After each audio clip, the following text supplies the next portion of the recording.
Hello investors, welcome back.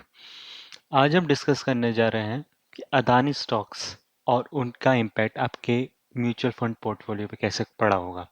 जैसे कि आप सब तो जानते ही होंगे, हर जगह न्यूज़ में फैला हुआ है, पॉलिटिकल डिस्कशन हो रहा है कि अदानी के स्टॉक्स बिल्कुल ही हैमर डाउन है, जो आपको यहाँ पर लिस्ट में भी दिख रहा है। तो अगर आप इसका 52 वीक हाई देखेंगे तो वहाँ से तो काफ़ी नीचे जा चुके हैं, ऑलमोस्ट हर 50% डिस्काउंट पे ट्रेड हो रहा है। ऑल्दो 52 वीक लो से थोड़ा ऊपर हो चुका है। तो मैं अभी तक इसलिए वीडियो में रुका हुआ था कि थोड़ा स्टेबिलिटी आ जाएगा, क्योंकि जब मार्केट रिएक्ट करता है ना तो ओवर रिएक्ट करता है, चाहे वो नीचे की साइड हो ऊपर की साइड हो।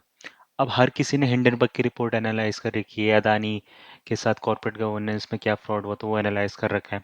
लेकिन बहुत सारे कम लोगों ने ये आपको बताने की कोशिश करी कि आपका म्यूचुअल फंड पोर्टफोलियो कैसे इफेक्ट हो रहा है। और बेसिकली हमारा चैनल इस चीज़ पे फोकस करता है, तो आज हम इसी चीज़ को डिस्कस करेंगे। तो जैसे कि आप जानते हैं कि जैसे हिंडनबर्ग की रिपोर्ट आई, उसके कुछ टाइम बाद जैसे ही एफपीओ का डेट का अनाउंसमेंट हुआ, तब से अदानी के स्टॉक लगातार गिरे जा रहे थे।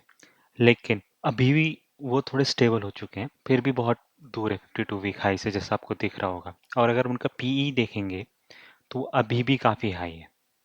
तो ऐसा नहीं कि मतलब वो अंडर वैल्यूड हो चुके हैं, लेकिन ये सब थोड़ा ओवर रिएक्शन होता है दोनों साइड। बहुत सारे रिटेल इन्वेस्टर ने सफ़र किया, क्योंकि मैं भी अपने लोकली ऐसे लोगों को जानता हूँ जिन्होंने अदानी का स्टॉक जब ऐसे बढ़ते जा रहा था ऊपर के चार्ट की तरफ, उसमें उन्हें लगा, फोमो हुआ कि वो नहीं इन्वेस्ट कर पा रहे हैं। तो वो तो एक हो गया।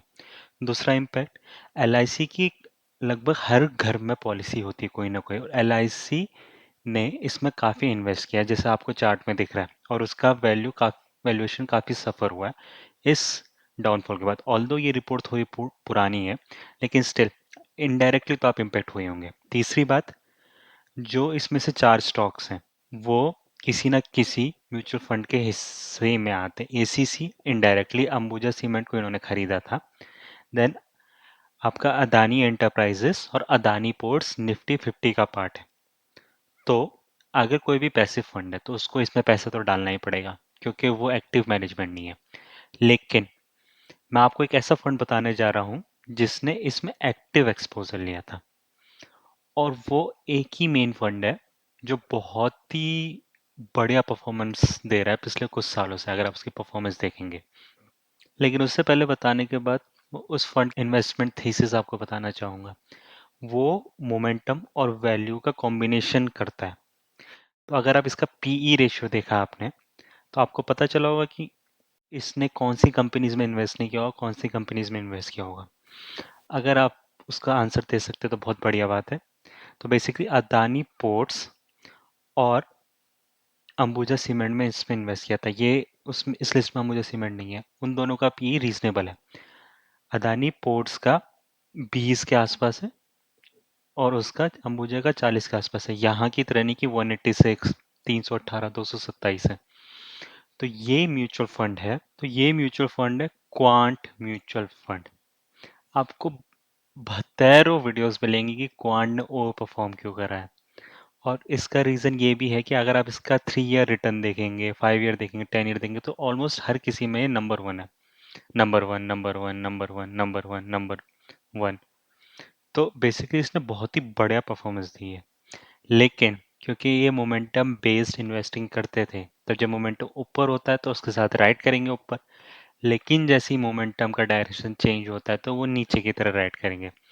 तो अगर आप इसका शॉर्ट टर्म का इम्पैक्ट देखेंगे तो आपको दिखेगा कि 1 आउट ऑफ 46 से 46 आउट ऑफ 46 हो गया है। 1 आउट ऑफ 16, 16 आउट ऑफ 6, तो बिल्कुल लास्ट है परफॉर्मेंस बेसिस पे 1 वीक रिटर्न, क्योंकि तभी लगभग हिंडनबर्ग की रिपोर्ट आई है और उसी का इम्पैक्ट आपको देखना चाहिए। तो आप कहीं पर भी देखें, बिल्कुल ही आखिरी आखिरी में परफॉर्मेंस, क्योंकि इनका काफ़ी एक्सपोजर था। कितना एक्सपोजर था? तो मेनली मैंने आपको क्या बताया था, दो स्टॉक्स थे, राइट? अंबुजा सीमेंट्स और अदानी पोर्ट्स, क्योंकि रीजनेबल वैल्यूएशन पे। लेकिन जब एक ग्रुप स्टॉक गिरा था तो सारे के सारे गिरे एक साथ। गिरा दो तो अभी भी गिरे जा रहे हैं, क्योंकि वो बहुत ही ज़्यादा ओवर वैल्यूड थे।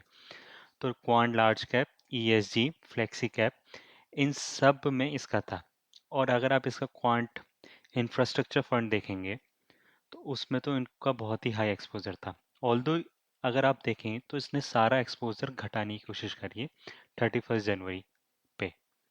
तो हो सकता है ये थोड़ा प्रीएम्प्टिव इन्होंने मेजर्स लिए, तो ये इनके पॉजिटिव है, लेकिन अभी भी इनके पास काफ़ी एक्सपोजर था जिसके कारण बहुत लॉस हुआ है।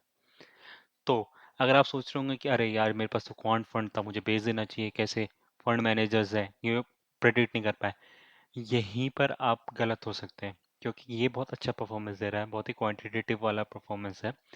हो सकता है कि ये परफॉर्मेंस गंदा ही रहे, और अगर आप लाइव मिंट की इंफॉर्मेशन से जाएंगे तो उसके हिसाब से तो वो बोल रहे हैं कि इन्होंने अपना एक्सपोजर घटा दिया है और काफ़ी फंड इस पे एग्जिट कर चुके हैं।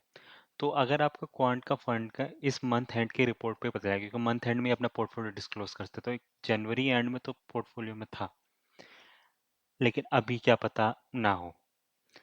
अब मेन चीज़ यह होती है कि आपको ऐसा म्यूचुअल फंड बेचना चाहिए नहीं बेचना चाहिए।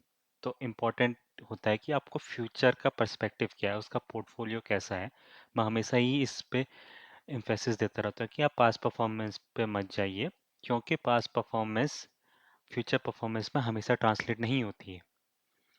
तो इसलिए अगर आपको उसका पोर्टफोलियो अच्छा लग रहा है तो आप उसको मेंटेन रखिए, लेकिन अगर आप उसको लग रहा है कि उसका पोर्टफोलियो अच्छा नहीं है तो आप उसको बेच सकते हैं। मैंने आपको पॉजिटिव बता दिया कि जो दो स्टॉक्स थे उनका पी इतना खतरनाक नहीं है कि पूरा मोमेंटम पे राइड कर रहे थे। तो ये मुझे अभी के इन्वायरमेंट में बहुत सही लगता है, क्योंकि अभी इंटरेस्ट रेट बढ़ रहा है। जब इंटरेस्ट रेट बढ़ता है ना, तो हाई पीई स्टॉक सबसे ज़्यादा पिटता है। अगर मेरे पास क्वांट फंड होता, ऑल्दो मेरे पास नहीं है क्योंकि इतना पैसा नहीं हो रहा मेरे पास इन्वेस्ट करने के लिए, तो मैं पोजीशन मेंटेन रखता। तो आप ये मत सोचिए कि उसने अदानी स्टॉक रखे थे, आप ये सोचिए उसने कौन से अदानी स्टॉक्स रखे थे। अगर उसने Adani green, Adani total gas जैसे स्टॉक्स रखे होते तब तो मैं भी बोलता कि बेकार है, लेकिन ज्यूरी स्टिल आउट है कि वो सही टाइम पे निकल पाया नहीं निकल पाया, कितना उसने एक्सपोजर रिड्यूस करा, क्योंकि काफ़ी अमाउंट था अगर आप ऑब्जर्व करेंगे ध्यान से। तो 3.6, 5.9, 6.4%, अगर ये 50% भी गिरता है तो 3% तो आपका एनईवी गिर जाता है। पोर्टफोलियो ज़्यादा इंपॉर्टेंट होता है बजाय इंडिविजुअल स्टॉक्स के। तो आखिरी में बस यही बोलूँगा, always focus on portfolio rather than individual stocks.